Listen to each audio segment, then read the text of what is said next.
On this Friday night, the One Canadian Economy Bill. The new legislation aimed at breaking down trade barriers. We can build big, build bold, build now. What the government says the bill won't do. Global News exclusive. Why Canada's Public Safety Minister is stepping back from some national security discussions. Health hazards in the air, the risks of wildfire smoke, and advice to anyone venturing outside. U.S. President Trump and Elon Musk's escalating feud, their new threats after their bromance went belly up. And melodic memories. The day paradise, put up a parking lot. The new exhibit honoring Canada's pop music past. Global National, reporting tonight, Abrigo Garcia. Good evening and thanks for joining us. The federal government tabled landmark legislation today to cut the red tape on major national projects and to eliminate internal trade barriers. David Akin looks at what the bill is promising in our top story tonight. We can build big, build bold, build now, build one Canadian economy. And the key to doing that, in Prime Minister Mark Carney's view, is cutting government red tape that delays approvals for big projects like pipelines, transmission lines, ports, mines, or nuclear facilities.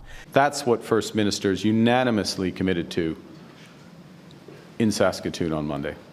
He'll do that by creating a major projects office that will become the single federal point of contact for the developer of any project designated to be in the national interest.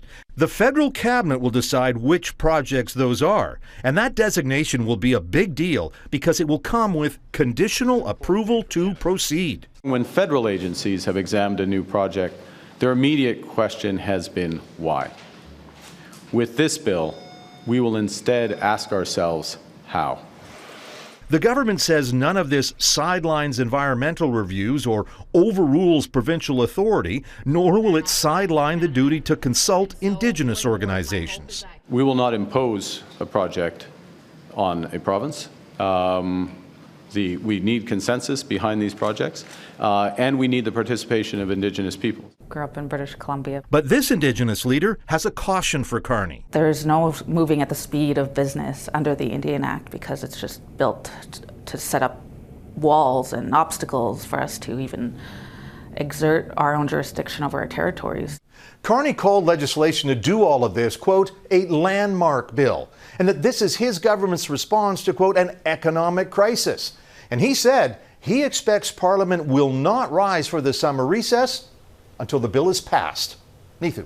Wow. David, does the bill also knock down interprovincial trade barriers? In part. Remember, most interprovincial trade barriers exist between provinces, and while provinces are working to remove them, Ottawa can do little about most of them. But in places where there is a federal standard for a product that matches an existing provincial standard, well, the feds are prepared to trust the provinces. So, example, a dishwasher that has met one provincial energy efficiency standard will be deemed to have met the federal energy efficiency standard. And that means that dishwasher can be sold across provinces. Now, as for labor mobility, this bill does not mean accreditation in one province is good for another province. Still working on that. But what it does mean is that someone who has already received provincial accreditation and now needs federal certification for that same skill or profession, well, they'll automatically have it. In other words, what's good enough for any provincial government, now good enough for Ottawa. Neithu. What a change. All right, David Akin in Ottawa. Thanks, David. New data from Stats Canada shows unemployment remains high. The unemployment rate in May rose to 7%. That's the highest it's been since 2016, excluding the pandemic years of 2020 and 2021. The highest unemployment rates in major centres were in Canada's manufacturing heartland, Windsor, Oshawa, and Toronto, suggesting U.S. President Donald Trump's tariffs are having an impact. And in the U.S., the unemployment rate tells a different story. At 4.2%, it's close to historic lows. 139,000 jobs were added there in May, a dip from 147,000 in April. And the American president is set to be among the world leaders attending the G7 summit in Alberta in just over a week. Another controversial leader is also planning to be there after an invitation from our prime minister. Mark Carney invited India's Narendra Modi despite tense relations over allegations the government of India orchestrated a campaign of violence and intimidation on Canadian soil. Taria Isri reports.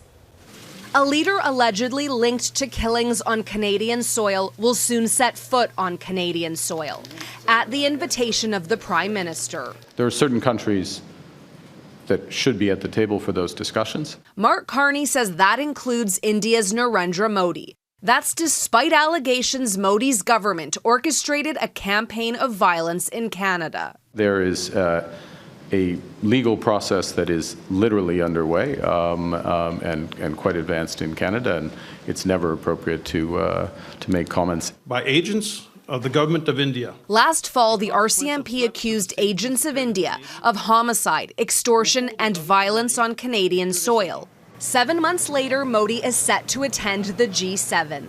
For Sikhs in Canada, this represents a complete betrayal, not just of our community, but of the rule of law. The World Sikh Organization condemns the invitation, which comes on the second anniversary of Hardeep Singh Nijjar's killing. Agents of the Indian government allegedly gunned him down outside his Gurdwara in Surrey, BC. We will spare no expense for the safety and security of Canadian citizens. Full stop. The Carney government's approach to India is a real pivot from his predecessor, says this former advisor to Justin Trudeau. It kind of sets the tone of Canada is willing to do business with anyone that has an open wallet. Carney is also re-engaging with China. On Thursday, he had a phone call with the Chinese premier to discuss the ongoing trade war. There's no perfect partner out there, and we have to bear in mind that balance of interests. Carney campaigned on a pledge to diversify markets and reduce Canada's dependence on the U.S. His outreach to India and China, two massive economies, appears to be part of that plan. Taria Isri, Global News, Montreal. We have exclusive reporting tonight. Public Safety Minister Gary Anandasangaree has stepped back from national security discussions and decisions related to the Tamil community after requesting a screen to avoid conflict of interest due to past actions and affiliations.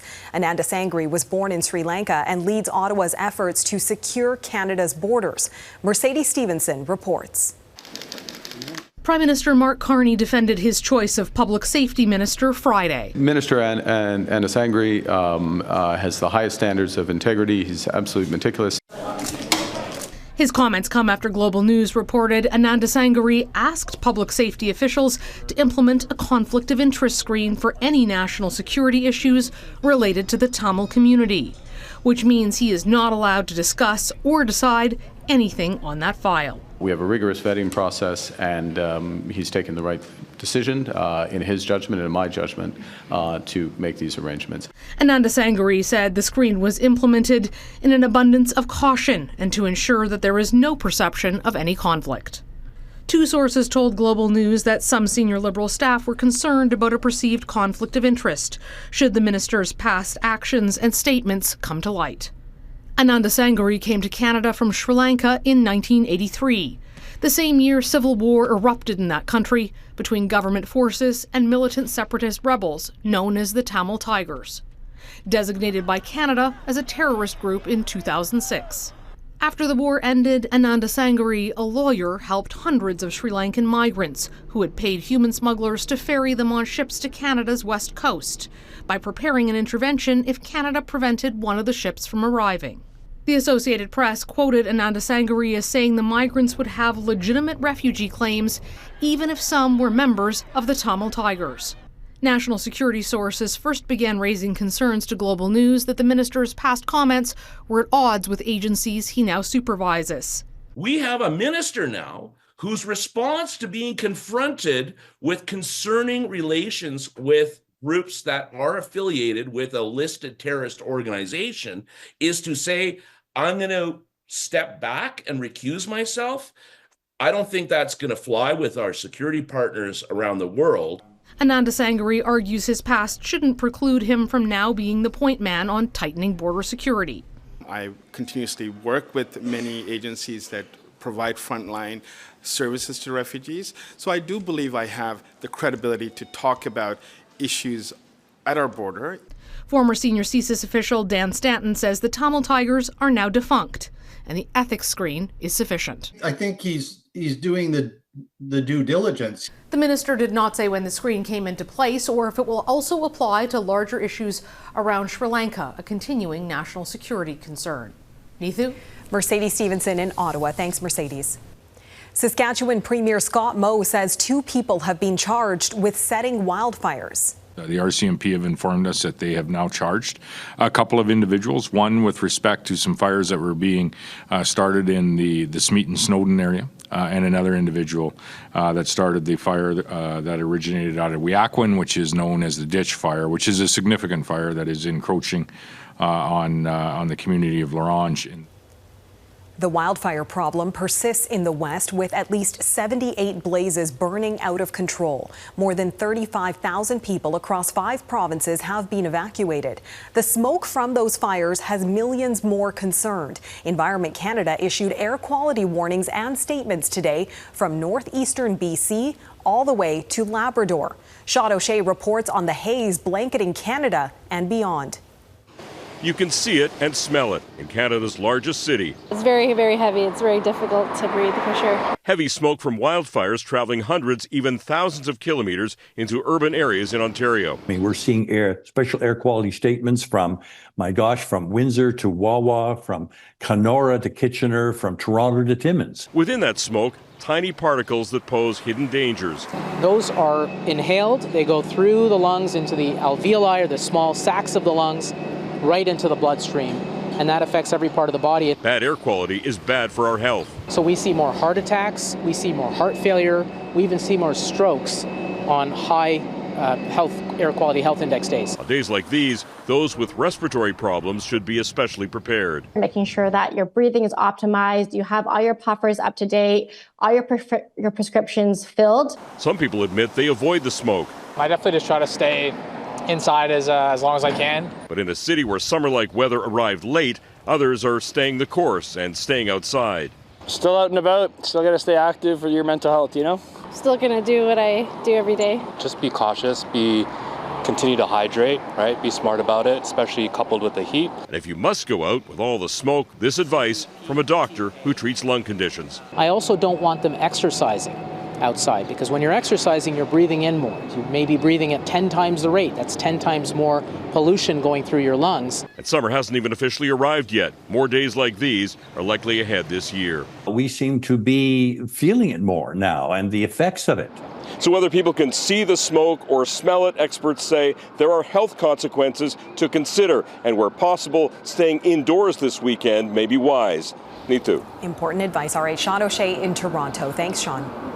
Vancouver police are investigating another alarming incident involving a vehicle. Last night, a car crashed into the Pacific Coliseum during a Cirque du Soleil show. That loud boom was the vehicle plowing into one of the arena's main entrances. Police say a concrete pillar prevented the vehicle from penetrating the glass doors. It happened just as intermission was about to start. So many people around both inside and outside the arena when this happened. It's a miracle that nobody was killed or seriously injured. A 30-year-old suspect is being held in hospital under BC's Mental Health Act. They were bros, now they're foes. Coming up, the threats going back and forth between Donald Trump and Elon Musk. Kilmar Abrigo Garcia, the man living in Maryland and mistakenly deported to a supermax prison in El Salvador in March, was returned to the U.S. to face federal criminal charges. He was sent back to the U.S. after being indicted by a grand jury on 2 counts of allegedly transporting undocumented migrants within the U.S. It's a stunning move following the legal battle between a federal judge and the Trump administration, which opposed a series of court orders to return Abrigo Garcia after his wrongful removal. Despite calls to settle their dispute, U.S. President Donald Trump and his former billionaire aide Elon Musk are showing no signs of making up. Their nasty public feud over Trump's huge domestic policy bill exploded online and escalated yesterday. Today, Trump said he's not interested in talking to Musk anytime soon, but there is still a lot at stake on both sides. Jackson Proskow reports on the fractured alliance. With their powerful alliance on the rocks, President Donald Trump spent the day phoning reporters to complain about Elon Musk, leaving the world's richest man and the world's most powerful leader caught in a messy public breakup. I'll continue to be visiting here. The feud began less than a week after Musk was presented with a golden key to the White House. I'll be honest, I think he misses the place. Musk's criticism of Trump's signature budget legislation was the final straw. Elon and I had a great relationship. I don't know if we're well anymore. A back-and-forth social media tirade saw Musk call for Trump's impeachment before Trump threatened to pull Musk's multi-billion-dollar federal contracts. It is closing in. At one point, Musk even threatened to decommission his SpaceX Dragon capsules used by NASA astronauts. Elon Musk has lost a tremendous amount. He's lost his view in the public. All four of his major companies really are under the microscope of government regulation. And if Donald Trump wanted to order his regulators to be very strict on him, he could. Should I get in? Get in! Whether Trump will is another matter. Musk has a megaphone of social media on his side. Trump has the power of the presidency. The fight now is so personal, Trump is reportedly planning to sell the bright red Tesla he recently purchased, which is still parked at the White House. Jackson Proskow, Global News, Washington. Ahead, the Kremlin responds to Ukraine's drone strikes on Russian military bases.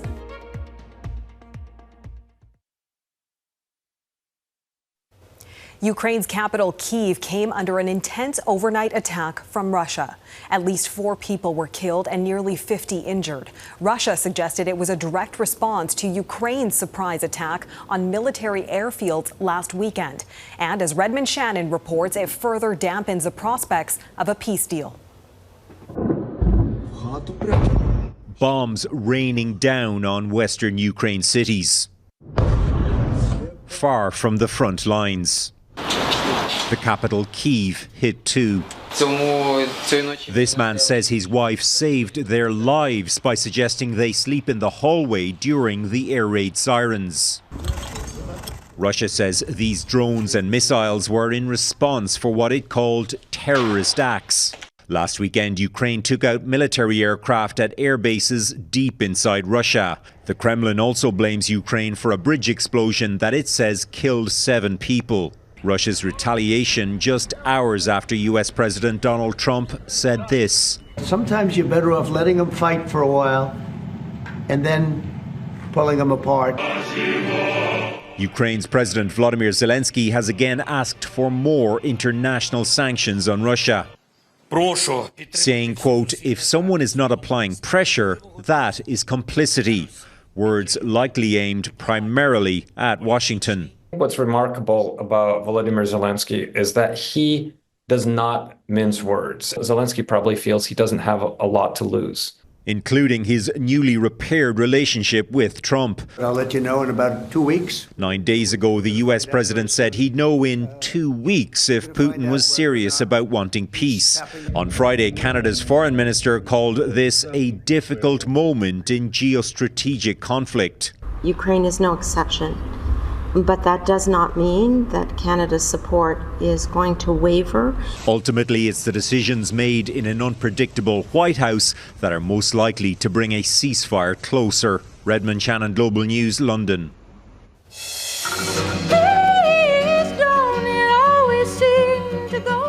Nothing beats the classics. Next, we look at some of the most transformative decades of Canadian music.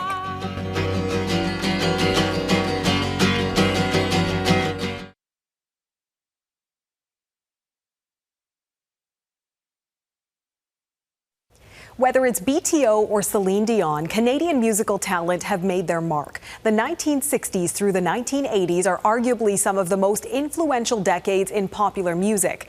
And those years are the focus of a new exhibit at the Canadian Museum of History. Here's Eric Sorensen. Vintage Rush, with Geddy Lee playing his iconic guitar. And here it is, Lee's Rickenbacker double-neck guitar at the Canadian Museum of History, part of a new exhibit featuring Canada's pop music memories, 1960s to the 1980s. From Celine Dion's unique Eurovision outfit to Bruce Coburn's own scribbled lyrics and Leonard Cohen's beloved Olivetti typewriter. Memorabilia that has taken years to gather for this distinctly Canadian exhibition. It's something that allows us to kind of invite a conversation about popular culture and its really close connection to social movements, political movements. A social movement that included Joni Mitchell. Don't it always seem to go? You don't know what you've got till it's gone. From that song, Big Yellow Taxi, Mitchell's handwritten lyrics among the most famous in pop music. They paved paradise for a parking lot, which she revised to put up a parking lot. They paved paradise, put up a parking lot. It was a scene something like this, Hawaii's natural beauty and a big parking lot. A troubling contrast decades ago that Mitchell explained in the BBC documentary When Hippies Ruled the World. And the concept is, which will win, nature or the concrete jungle? Are we going to pave everything over? Now they took all the trees. A song that is known by so many people, and seeing this early creative work on paper is just really moving. In my opinion, she's one of the greatest songwriters of all time. Among the visitors, Jay Semko of the 80s indie band Northern Pikes. One of the band's guitars is on display, along with many famous Canadian artists. The whole thing is just a great, overwhelming experience, and I'm just like, all my senses are going like this, and I'm digging it. It's great. There's Robbie Robertson's 6-string, Randy Bachman's homemade V guitar, interactive displays, or you can flip through albums the way you might have done at a music store half a century ago. The Retro Canadian Pop Music Exhibition runs till next January. Eric Sorensen, Global News, Toronto. Such a throwback. That is Global National for this Friday night. I'm Neetu Garcha. Tonight's Your Canada showcases a patriotic balcony in Saskatoon, a home in Cobourg, Ontario, and a yard in Paradise, Newfoundland and Labrador. Thanks so much for watching and have a great night.